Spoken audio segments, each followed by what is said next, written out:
ہمارے یہاں یہ سمجھا جاتا ہے کہ سواد جب بھی بنے گا تو سواد کے بعد اس کا ایک شوشہ ہر حال میں بنانا ہی بنانا ہے.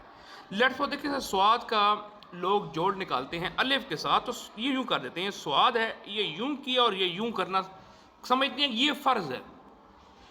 تو بھائی ایسے نہیں ہے، ٹھیک ہے. آپ لازمی نہیں ہے کہ یہ شوشہ ہی بنائیں، یا اس کو اس سے الگ کرنے کے لیے درمیان میں اس چیز کو آپ اٹھا دیں. اب دیکھیں نا، اگر میں بجائے اس کو اٹھانے کے کیا میں اگلے حصے کو نیچے نہیں گرا سکتا؟ دیکھیں اگر سواد الفاظ سے ورڈ ہوتا ہے صابن، تو بجائے صابن یوں لکھنے کے یہ سواد اور یہ الف یوں لکھوں، اس حصے کو اٹھاؤں، میں کیا کروں؟ یہ سواد لکھا اور دیکھیں اس کے نیچے بے الف با، یہ سواد کا لکھ ساتھ جوڑ بن گیا. دیکھ رہے ہیں؟